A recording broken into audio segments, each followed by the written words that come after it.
ka-vocals. Ito pang ano, subukan ulit natin siya ng gamot.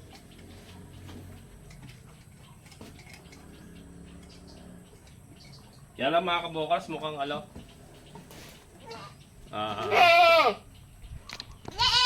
mukhang wala na talaga to. Boses pusa na eh. Katulad nung kay ano, nangyari kay ganun-ganon, parehas na parehas yung nangyari kay ano, kay Bambi. Pero syempre may-ari, hindi natin titigilan. Bigyan ng solusyon. So ito, bigyan ko muna ng ano, ng antibiotic. Yung binibigay natin. And ayun, ngayon nga magpupurga tayo mga ka-vocals as instructed ni Ma'am Jean, yung tumutulong nga po sa atin na maisayos yung ating mga alaga. And yung nagpadala po ng mga vitamins at gamot. So, ito, ang advice niya sa akin, pupurgahin, ito si Sarsi, pupurgahin natin. And then tuturukan ng iron saka ng DCM. Kaya lang kakaturo ko lang ng iron 3 days ago eh. So, hindi ko na siguro siya tuturukan ng iron ngayon. Yung ano na lang, yung DCM na lang. Pero ito, painumin muna natin ng gamot.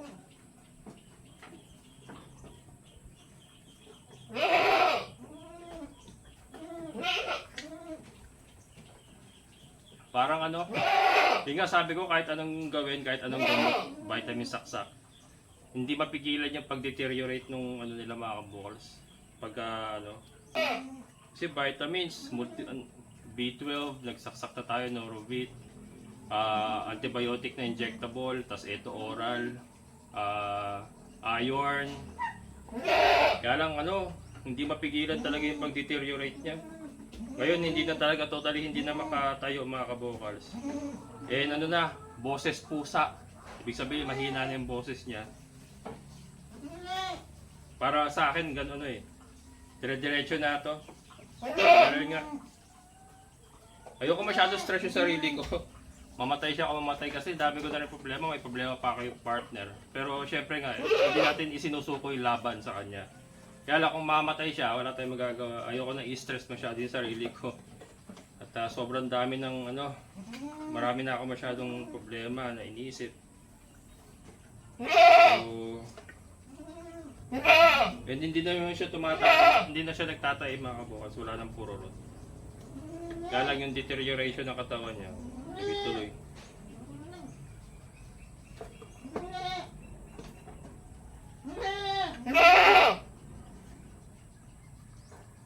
Tapos neto ano, albendazole. Tapos injecta natin sa DCM.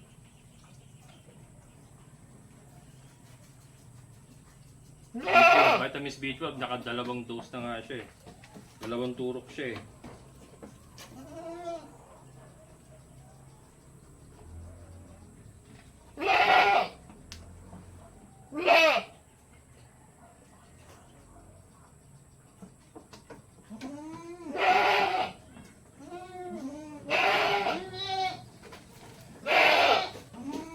Nalulunok naman niya mga ka-vocals. Nalulunok niya.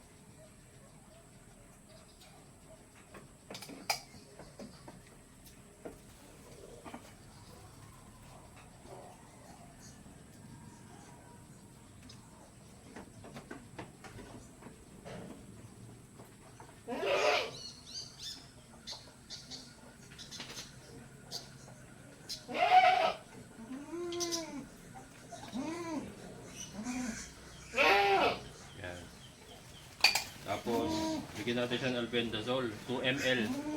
Kasi ang timbang niya, more or less, nasa 10 kilos siya. More or less. So, 2 ml na albendazole. Gamitin ko muna itong bawas na, kasi may bawas ako. Pero nagpadala din si Ma'am Jean eh. Albendazole din naman to.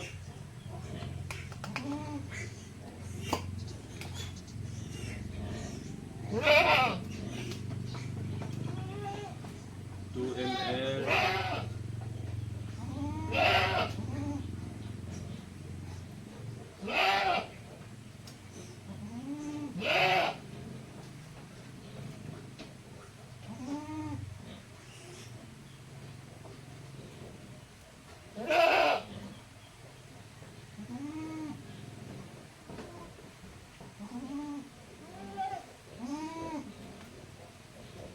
Sakto, mga kabukals. Saktong 2 ml. Para sa kanya talaga to. Ito yung natira natin, nagpurga tayo. Parang last 2 months ago.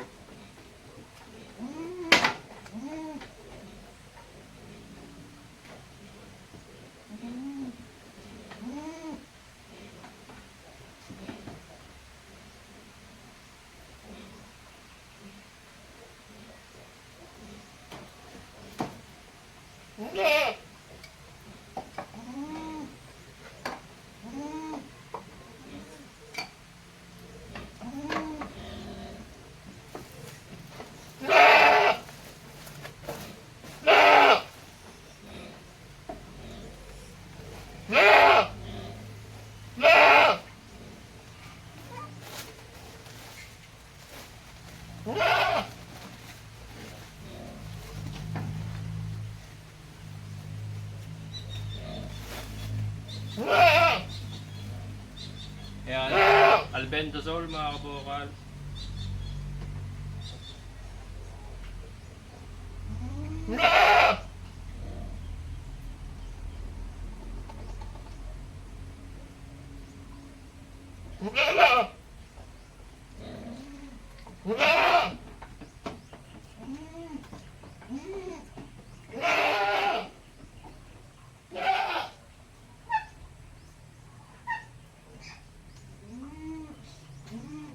Yan, nalunok naman yan.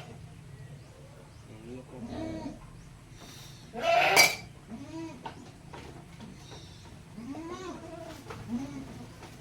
Wait mo ako dyan ha. Kuha ko ng injection mo.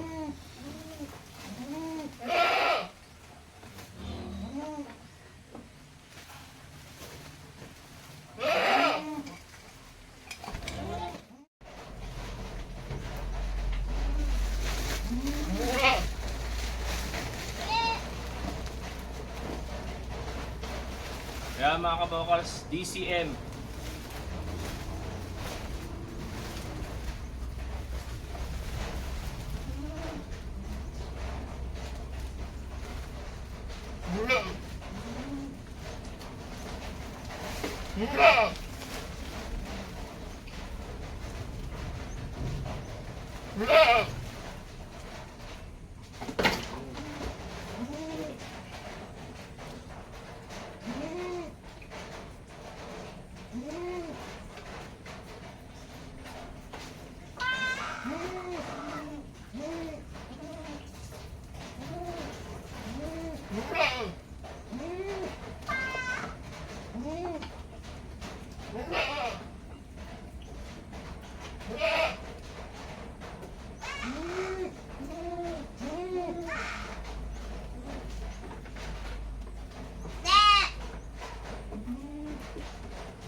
Yan.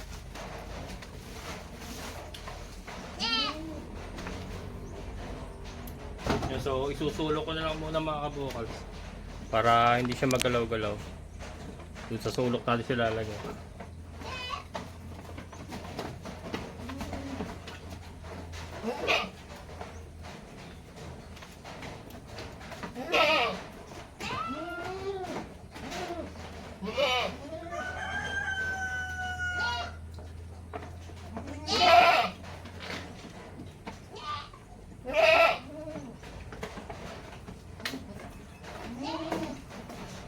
So ngayon naman magpupurga tayo ng lahat. And then vitamins. Ngayon naman mga kabukals, magpupurga na tayo ng ating mga inahin. Saka yung dalawang native natin. So itatali ko ng malapit dito para makontrol ko siya kasi pupwersahin natin eh.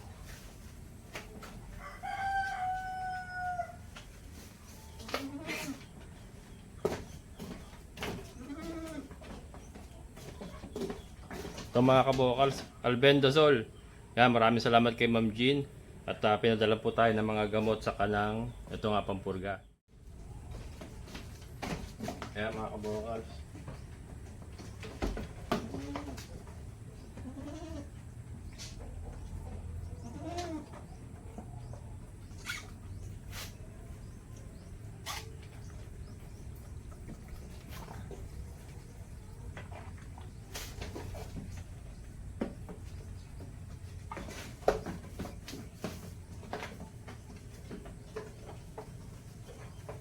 Yung bango nung ano, yung bango nung pinadala sa ating albendazole. Yung binibili ko kasi puti eh. Tumabango.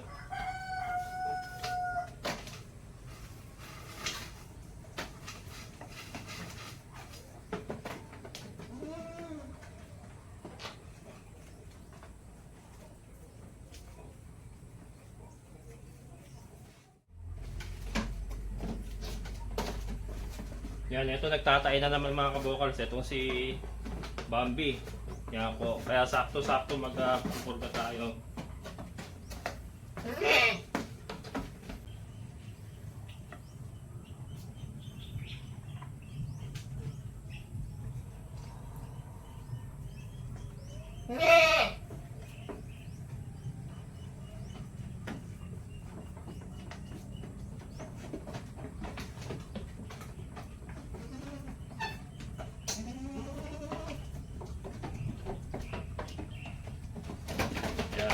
Sa nagtatanong mga kabokals, yung dosage niya, 1 ml for every 20 kg body weight.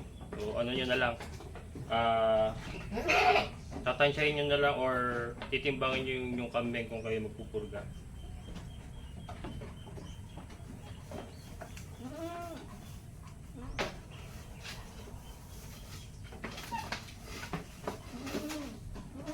Dapat pala naisabay ko na injection eh. Bale.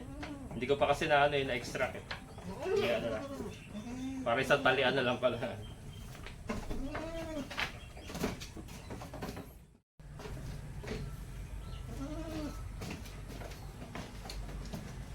Yan, this snow mga kabokals. Ating native.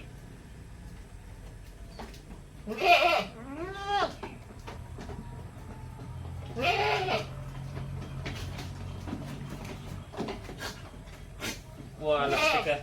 Binuga sa mukha ako.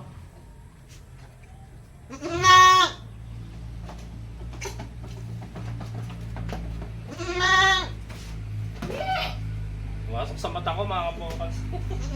Binuga sa mukha ako. Hindi naman natapon lahat. Kunti lang naman naibuga niya. Kaya lang pumasok sa mata ko.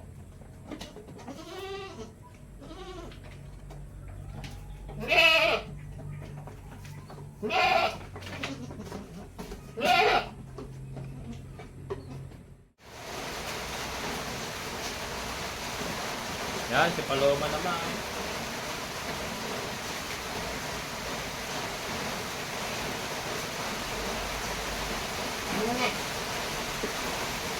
Ang matigas ang ulo ni Paloma.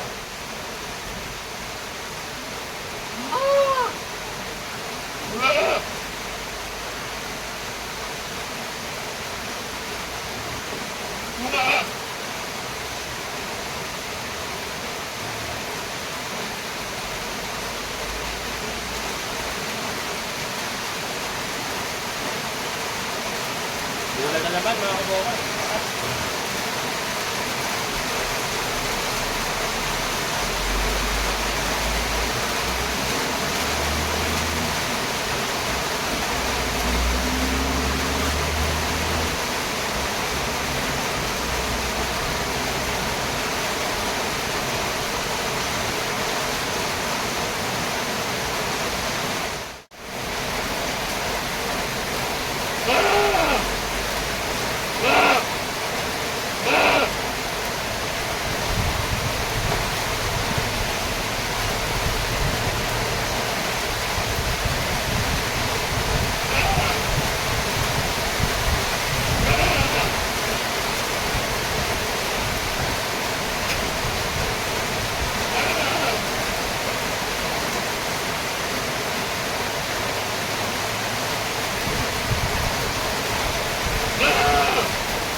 bokal.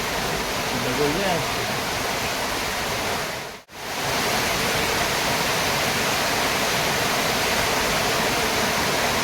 Ito ako sa may leeg, kung tuturok, malapit yung shoulder, para sa baboy. Kasi malaki naman siya.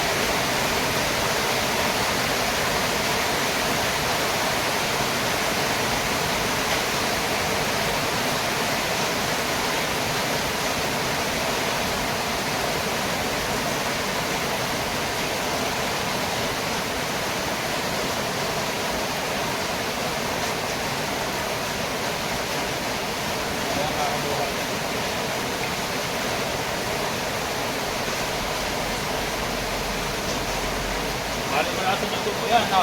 No, bali mo natin yung tubo yan, no? No. Yan, so ito na naman yung karayo na bumaon sa kanya mga kabukal. Pinuputol nga natin yung takip para hindi lahat, kasi mahaba yan eh. Oh. Ayan, oh, ganyan kahaba yan mga kabukal. So, ito yung takip. Pinuputol ko. Para ganyan lang siya. Ayan.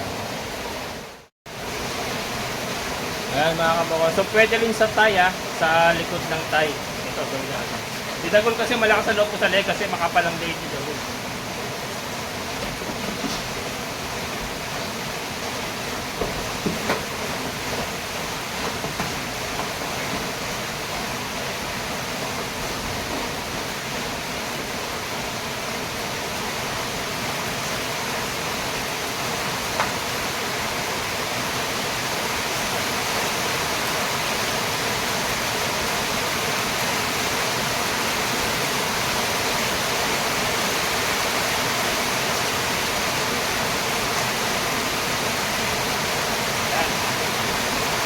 Bambi naman. Ito mga kabokals, bagong hiringgilya lagi ginagamit ko para hindi makontaminate yung bote kasi malaki yung vitamins natin. Laging mura lang naman to eh. Sa special naman po yung hiringgil ng ganito.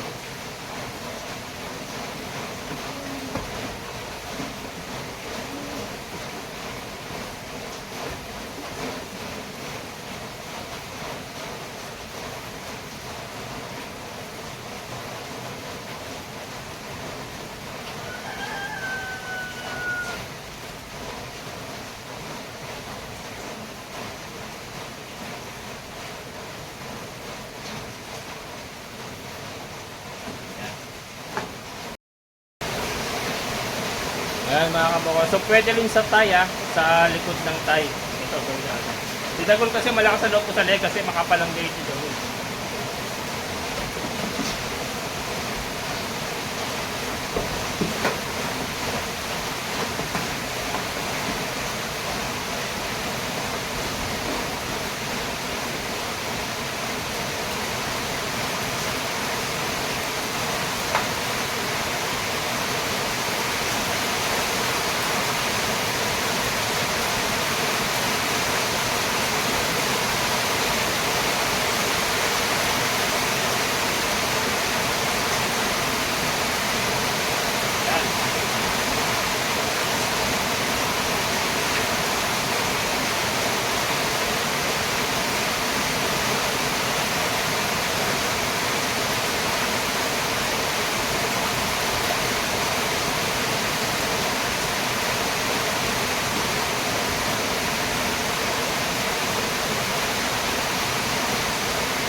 Ito mga kabokals, bagong hiringgilya lagi ginagamit ko para hindi makontaminate yung bote kasi malaki yung vitamins natin.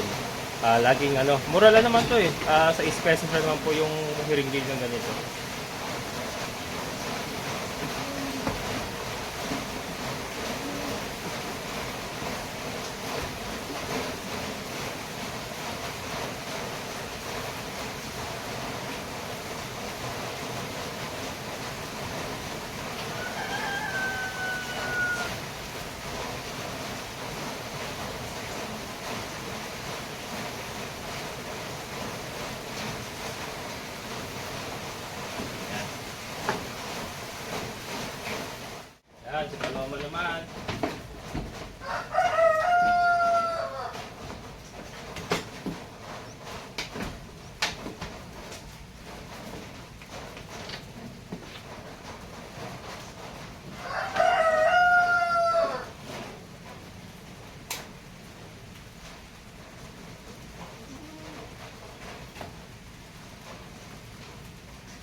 ito, ulitin daw natin after 15 days. Pero ivermectin naman. Ivermectin naman ang ipapupurga natin para sa external parasites naman. Ngayon kasi atin ang ginamot natin yung mga internal parasites. Gamit nga po yung oral albendazole. Tapos yung ivermectin naman po na injectable ay para sa external parasites. And then vitamins. Para ang ano yata, ang technique yata mga kabukals, pero ako confirm ko pa kay Ma'am Jean. Kada purga, may kakambal na vitamins. Parang yun yata yung programang ginagawa nila sa farm nila, kaya successful naman sila, kaya bahagi niya sa akin. And then yun ang ginagawa natin dito. Pinadalan nga niya tayo ng mga gamot at saka vitamins para magawa natin yung programa na yun. So, yun ang sinusubukan natin ngayon, kaya lang, si SARS mga kabukals, tatanggapin ko na kung ano mangyari sa kanya. Kasi nag-deteriorate pa rin. So boses pusa na, wala nang boses halos lumalabas. So pagka ganyan mga kabukals, ilang beses ko lang nakita yan eh. Talagang dumediretso sa Teggy Bells mga kabukals. Pero ito nga itong mga natitira natin. So yun nga, ginawa natin yung programang ibinahagi sa atin ni Ma'am Jean. So sana ay maiayos natin itong mga natitira pa nating kambing. Nga, babalik ko na yung kanilang pakainan. Ginawa natin talian. Mamaya pa sila kakain. 3 hours daw to eh. 3 hours daw bago kumain.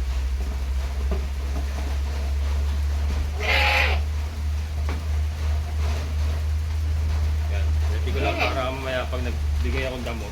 Kasi sakate yan, hindi sila pwede lumabas na. Ulan na naman. May isa pa palang naibahagi si Ma'am Jean. Ayan. Shoutout kay Ma'am Jean, maraming salamat po. Di ba nagsasakate tayo? Sakate. In-advise niya ako, pwede tayo pala maglagay ng net dito sa taas. So, net. Tapos parang imbakan natin ng damo mga kabukals. I-dry natin sa parang air dry. Air dry natin yung damo. And then yun ay ipapakain natin sa kambing natin para iwas sa pagtatae, iwas sa mga parasitiko. So, pwede, make sense ka naman. Parang nakita ko nga rin yung ganung style dati sa napanood ko eh. So, may mga net pa naman dyan. Siguro, mag-try tayong magawa ng ganon. Yung mga isasakate natin, i-air dry muna natin dito. Siguro mga 2 to 3 days, i-air dry natin. Sanayin natin sila kumain ng medyo tuyo. Kasi alam ko sa Africa, mga kabukals, dry matter yung pinapakain nila eh. Dry hay, yung mga ganon. So, try natin yung mga kabukals. Kasi napapansin ko rin yung problema ganito nangyayari talaga sa tag-ulan. So, isa po talaga sa challenge yung tag-ulan sa mga kambing. Madali silang tamaan talaga ng sakit pagka lagi silang nababasa, lagi silang nakakain siguro ng mga basang damo. Ayan. Ayan. Mawawala na yung pagtatain yan. Nakita nyo, kailan, pinalabas ko lang sila nung isang araw nagtain na naman Pag pinapalabas ko sila mga kabukals, doon ko napapansin, pag umaalpas sila doon, tapos basa yung damo, yung ganyan, kunyari, walang ulan, pero basa yung mga damo, yung lupa, pinalabas ko sila, yun, doon ko nakikitaan ng problema. Buti pa si Milky, nandito si Milky. Hindi ko pa nga napupuntahan Yan pa yung pwesto niya kahapon mga kabukals kasi nga nagpunta kami ng hospital ni partner kahapon. Hindi ko na siya masyado naasikaso pero okay pa naman yung mga damo sa paligid niya. Pero mamaya ililipat ko yan. Dito siya, ililipat ko siya rito. Ililipat ko yan mamaya dyan. So yun. Bukas ay babalik na naman kami ni partner sa hospital. Lalabas yung second laboratory niya kasi nagpaulit nga yung nephrologist ng laboratory niya sa dugo, sa creatinine niya, BUN, tapos urine para makita kung bumaba ba kahit paano yung creatinine. Pero pagka nagpermis talaga sa mataas na level kasi 3 times po 3 times na mataas po yung kanyang creatinine sa normal. So hindi daw, medyo delikado daw po talaga yun. So yun, bukas po malalaman kung idadialysis si partner. Pero sana wag naman, kaya ano. Bukas lalakad na naman ako. Uwi na naman ng San Rafael para punta kami doktor na naman. So yan mga kabukals, yun lang po muna ibabahagi sa inyo for today. So ito nga, nakapag-inject na tayo, nakapagpurga na tayo, nakapag-inject na tayo ng vitamins as guided by Ma'am Jean Castro Leonardo. Ayan, shoutout, maraming salamat ma'am. Nasa Canada po siya pero meron siyang kambingan sa Batangas. Ayun, na-confirm ko na. So, sa Batangas yung kanyang kambingan. And then yung nabanggit kong sa, ano ba yung nabanggit ko? Basta may nabanggit akong isang probinsya pa. Doon pala kinuha yung gamot. Farm din daw pala yun. Doon sila kumukuha ng gamot. Yun yung ipinadala niya sa akin. Ayan. So, sana maging maayos. Ayan mga kabokals, hanggang dito na lang. Maraming salamat sa inyong miling pagsama. Maulan na naman. Ingat po kayo. Sa lahat po ng mga solid kabokals, maraming salamat. And syempre sa ating kaibigan po ni Sir Boyot, thank you so much. And syempre kay Ma'am Jean Castro Leonardo. Yan, maraming salamat po. Mga kabokals, time check, alas 12 pasado. Chinet check ko kasi. Chinek ko uli siya. So, unfortunately, namatay na mga kabokals. As of past 12 ng gabi.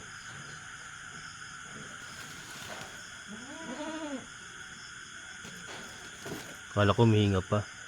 Wala na mga kabokals, matigas na yun. Wala na bumigay din mga kabokals. So, namatay din po si Sarsi mga kabokals. Ayan. Tanggapin na lang. Ginawa naman natin yung dapat gawin, pero yan, wala talaga kung tayo magagawa. So isasako ko na lang muna, bukas ko na may lilibing to, pero ilalabas ko na siya ng lote natin. Ilalagay ko muna siya may labas para hindi na maka-infect. Yan po. Yan mga kabukos, maraming salamat po. Hanggang dito na lang po. Bye bye.